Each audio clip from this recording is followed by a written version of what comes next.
Hello আসসালামু আলাইকুম guys, আপনারা সবাই কেমন আছেন? তো আজকে আমি বানাবো লটকা শুটকি ভুনা। তো চলুন শুরু করা যাক লটকা শুটকি ভুনা। তো লটকা শুটকি ভুনা করার জন্য এখানে আমি একটা কড়াই ধুয়ে বসিয়ে দিয়েছি চুলাতে। তো দেখুন আমাদের কড়াইটা গরম হয়ে গেছে। এবার কড়াইটা গরম হয়ে গেলে আমরা এখানে পরিমাণ মতো তেল দিয়ে দেব। এবার আমাদের তেলটা গরম হয়ে গেলে এখানে আমি দিয়ে দেব পেঁয়াজ কুচি। এবার পেঁয়াজটাকে আমরা ভেজে নেব ভালোভাবে। এবার পেঁয়াজটা ভালোভাবে ভাজা হয়ে গেলে এতে আমি দিয়ে দেব আদা রসুনের পেস্ট দিয়ে এবার এটাকে আমরা ভালোভাবে নেড়ে চেড়ে দেব।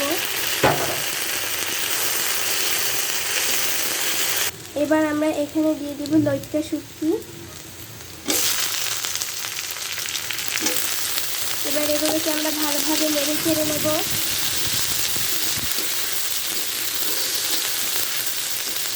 এবার আমরা এতে কিছুটা পানি দিয়ে দেব।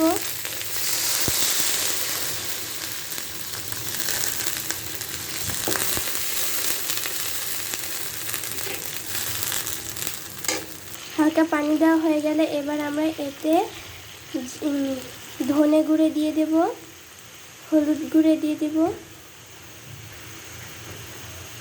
এবার আমরা মরিচের গুঁড়া দিয়ে দেব। সবটা আপনাদের স্বাদ মতো দেবেন, এটা আমি আমার স্বাদ মতো দিয়েছি। এবার লবণ দিয়ে দেব স্বাদ মতো।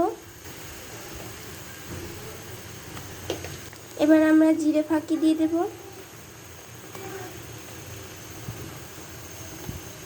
এবার আমি এতে 4টে কাঁচামরিচ দিয়ে দেব। দেখুন এগুলো কিন্তু আমাদের হয়ে গেছে রান্না করা। এবার শুধু নামিয়ে পরিবেশন করার পালা। তো দেখুন আমাদের লটকা শুটকি কিন্তু রান্না হয়ে গেল। এটা খেতে কিন্তু অনেক মজাদার হয়েছে। তো এটা কিন্তু আপনারা বাসায় বানিয়ে খাবেন। তো আল্লাহ হাফেজ, আপনারা সবাই ভালো থাকবেন।